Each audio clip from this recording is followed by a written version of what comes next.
Get everybody hands for Mike Hall. Andy Anders, Buckeye Sports Bulletin. So yes, this question is about my call. All right, go. We want to know. He talked in the post-game presser about developing his explosiveness in the offseason. What sorts of things, I guess, how do you develop that trait in a defensive tackle? Well, it starts in the weight room first. That's the most important thing. Coach Mickey's group do a great job of getting those guys physically ready. That's the bottom line. Second part is just getting ready to play on the field. We probably spent more time this season really attacking the sleds more, and just kind of really pounding the sleds, just get more physical fits throughout practice. So that's one thing that kind of added more up just to make sure that we're physical at the line of scrimmage, and that's kind of helped us. Second row left, Stephen Means, Cleveland.com. Kind of a my call question, but not Yeah. really.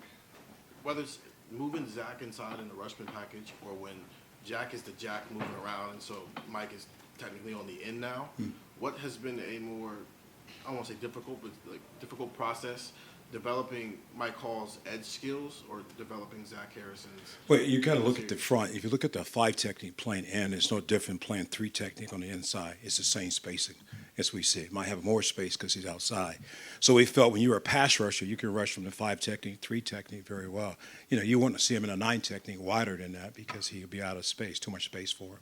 So we feel that playing a 5 technique with his skill set, it gives him a chance to still rush the passer. So that's why we do it. Yeah. Front row middle, Dave Biddle, 24/7 Sports. Coach, what's different about Tehran, other than the fact that he's a fifth-year senior and has the experience? He came in as the #1 D tackle in the country. He seems to be playing at that level now. Just what are your thoughts about what's different about him? I think he came in early, he had some injuries, and he got set back. Those things set him back. And I thought from the spring on, he kind of really dedicated himself to really make sure he's in great shape. He's in great shape, 305, and that's where he wants to be. But he's playing at a very high level.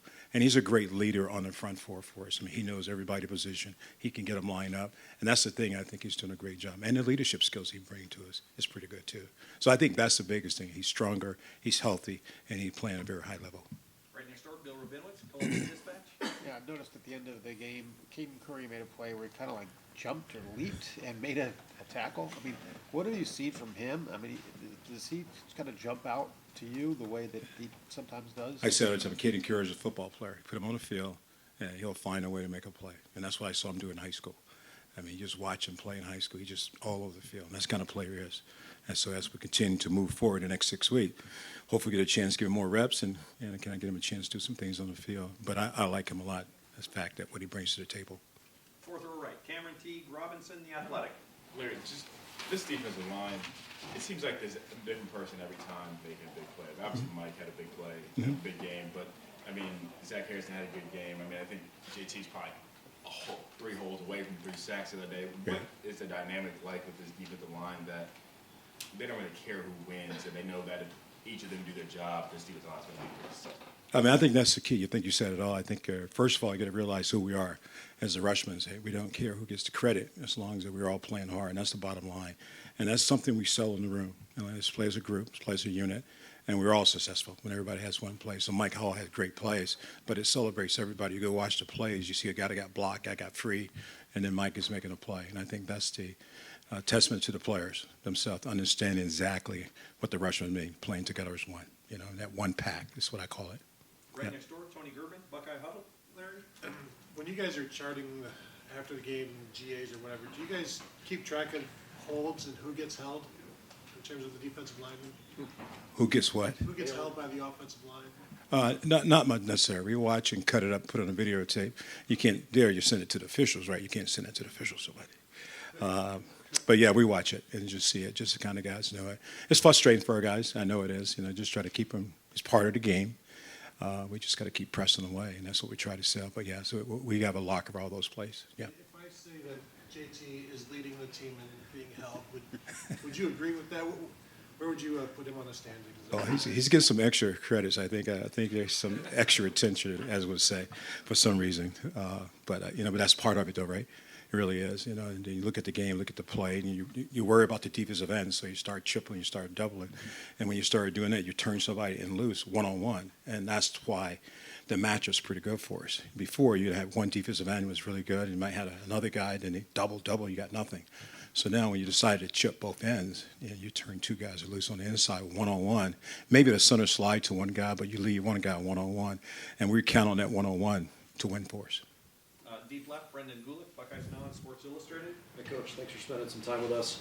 I want to ask you just about hand fighting. Who in your group do you think is really excelling at shedding offensive linemen because they're really good with their hands? I think Teron does a great job. Teron does a really great job of getting off blocks real fast. If you watch Zach and study Zach does a good job in the run game for us. He's really physical in the run game, big, long guy, can get his pads on it. Certainly, Jack Sawyer does a great job in the run game. So I think the guys are doing a good job using their hands and escaping off blocks. That's the biggest thing is when you're getting blocked, it's getting off blocks.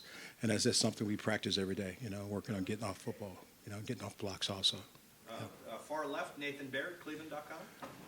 You guys were a little reticent to give us a lot of details about Jack and what was going to happen there coming into the season for obvious reasons. But looking back on that now, the 8 months from the Rose Bowl to the start of the year, how much did you have to teach Jack Sawyer about that spot, and just how you feel like he's progressed in that spot, and what is still on the table for him in the second half? There's still a lot on the table that we still haven't done yet in the Jack package. So we have to teach him. Him and Javante has been our two guys that we've been training for the Jack, and that's why you see Javante goes in and we train him for a Jack position. But they also have to learn how to play defensive end. And so it's kind of like double duty. So you got to be careful how much we put on his plate because he's got to play two positions, even though they sing similar, but they have different techniques to go around. So progressively, we're moved forward in it. But we still have some things that we need to do, that we can do, I should say, in the Jack package. Yep. Front row right, Joey Cobb, Kansas Dispatch. Larry, is there any sort of frame of reference for what Mike Hall did on Saturday to have 2.5 sacks and like 7 snaps every red play with a more efficient game? Okay, so let's break down Mike Hall. All right. So Mike Hall has been injured. He was hurt, and so the game plan was to limit his reps just so we can get him through the bye week and get him healthy. And so we decided that maybe we just rush him in the third down package, just trying to give him a chance to get on the field and keep his skill set going. So that's what happened. So on third down, he goes to the field to rush, and then rushman package. And he got the one-on-one, and that's what you want. You want to get one-on-one. You double Teron or double somebody else. You're going to let somebody go free. And I thought Mike did a great job with the rush. We twisted a little bit to try to change it, try to create matchups. So that's why he had 8 plays, 2.5 sacks when you go on the field, because he was fresh. He didn't play 30, 35 plays in that time frame, but that was the game plan going in. It was a surprise to everybody, but we wanted to keep him fresh and healthy and going into the next 6 weeks, and we thought that's the best way to handle it for this game. Had it changed, somebody got hurt, he might have played 40 plays, but it didn't happen. So very fortunate we got him out of the game without getting hurt, re-injuring himself, and then now we can move forward. Right next door, Tim Baker, Yeah. Well, now you've answered the Mike Hall thing. I wanted to ask you this. You have a unique perspective here. You were on this staff so many more years before Jim Knowles showed up. What is the biggest difference you've seen on this defense compared to a year ago? Not asking you to maybe cast aspersions, but what do you see that you really like about the way this whole defense is playing, Larry? It's a different philosophy, first of all. It's a totally different philosophy than anything I've been a part of as defensive staff. You're talking about a guy who can move the yardstick, can move the bodies, can put guys in great position to make plays. And I think that's what he does well. He can see the game very well from up top. He can call a great game. And I think that's the biggest thing. We're playing at a high level because you know what you're doing faster. You do it faster. But this is a different scheme. I can't compare it to last year or a year before because it's a whole different scheme. But in other words, what you're saying is y'all are more place specific. I mean, explain that when you talk about guys being able to move faster and stuff. The key is when you know what you're doing in your position and you do it over and over again, you play faster, right? That's the key of doing your job. And so he allowed us to do it for multiple sets, the same job, but for multiple sets, if you understand what I'm saying now, right? So that's why I think it's much easier. It's hard for you to know where I'm going to line up at every single time if I move the stick every now and then. And I think that's what coach does a great job of changing what we're doing, changing our technique and how we play it. So that's different, totally different. Mike Hall have a great get-off? It does. Yeah. Got time for just a couple more. Front row right, Austin Ward, Rivals 97.1.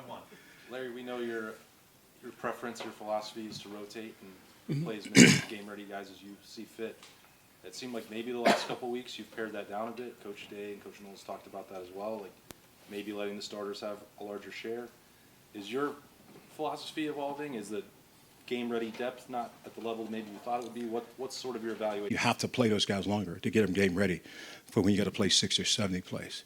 So that's the biggest concern, is to make it a change, because we're not playing a lot of plays. The offense is scoring a lot of points, and we're sitting on the sideline. And so when you get a little nervous, the D-line coach like, man, we need some plays, you know what I mean? I'm good, but we still need some plays to get ready for a game. You know, I mean, I think the top guy Saturday played 30 plays. We'd like to get that to 40 plays, 45 plays, to be honest with you. And so not to do that, so you gotta hang in a little longer than you normally would. But I haven't changed my philosophy. I believe that playing fresh in the fourth quarter is the key to any defense being successful. If the guy's tired, I mean, he's no good. So yeah, but that's kind of forcing a change. Yep. Right behind him, Bill Landis, Rivals. Larry, with how well you guys defended the run this year, and it just seems like your guys up front are really controlling their gaps.